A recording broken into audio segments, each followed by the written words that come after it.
আসসালামু আলাইকুম। আপনারা যদি দানাদার খাওয়াইয়া ভেড়া পালন করেন তাহলে কেমন লাভ হবে সেই সম্পর্কে কিছু কথা বলবো। তো এই যে দেখতে পাচ্ছেন, আমার এই জায়গাটা হচ্ছে বিল অথবা চারণভূমি বলতে পারেন। আমি এই বিলের পাশে ঘাস খাওয়াইতেছি। তো এই রকমভাবে যদি আপনারা ঘাস খাওয়ান, মনে করেন 50টা হোক, 40টে হোক আর 30টে দিয়েই আপনারা খামার শুরু করেন না কেন, আপনারা যদি বাইরে খাওয়ান তাহলে আপনাদের একটি টাকাও খরচ হবে না, একটি টাকাও খরচ হবে না। আর যদি আপনারা দানাদার খাবার খাওয়ান লোক দিয়ে, অথবা নিজেই খাওয়ান না কেন, দানাদার খাবার খাওয়ালে আপনাদের, আমার মনে হয়, আমার অভিজ্ঞতা থেকে আমি বলতেছি, একটা টাকাও আপনারা লাভ করতে পারবেন না। কেননা ভেড়া পালনে এমন নয় যে মাসে 2 কেজি 3 কেজি করে মাংস বাড়ে। কেননা এইটা হলো ভেড়া পালনে হলো বাচ্চা দিয়ে লাভ। বাচ্চা ছাড়া ভেড়া পালন করিয়ে কোনো লাভ আসে না। যদি কোনো ভেড়ার যদি বাচ্চা না হয় তাহলে সেই ভেড়া পালন করলে লস হবে। এই কারণে আপনারা খামার দিলে বাহিরে খাওয়ানোর চেষ্টা করবেন। যদি বাহিরে খাওয়ানো সম্ভব না হয় তাহলে আমার মনে হয় আপনাদের ভেড়ার খামার দেওয়ার কোনো দরকার নেই, ভেড়ার খামার না দেওয়াই ভালো।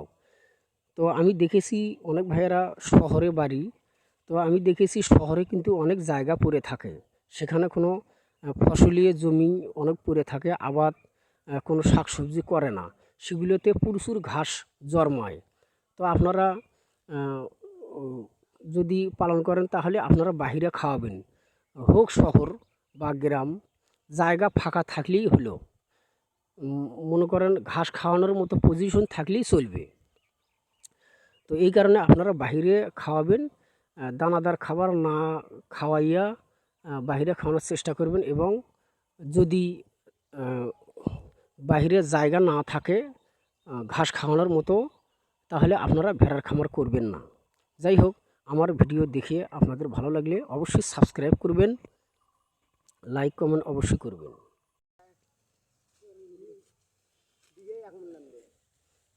এই যে সাইডে ধান কাটতেছে, ভিডিওর ফাঁকে একটু ওনাদেরকে ভিডিও করতেছি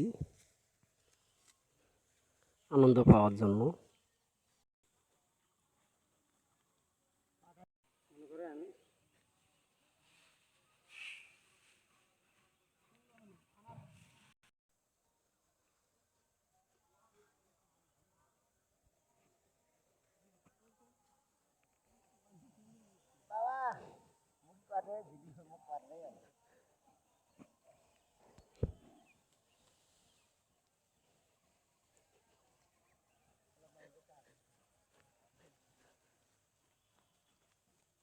আমার কাটারি ধান কামলা সই করলাম, আজকে জমিন কাটলাম, জমিন কাটলাম 7 জনে 50 শতক, 50 শতক জমি কাটলাম।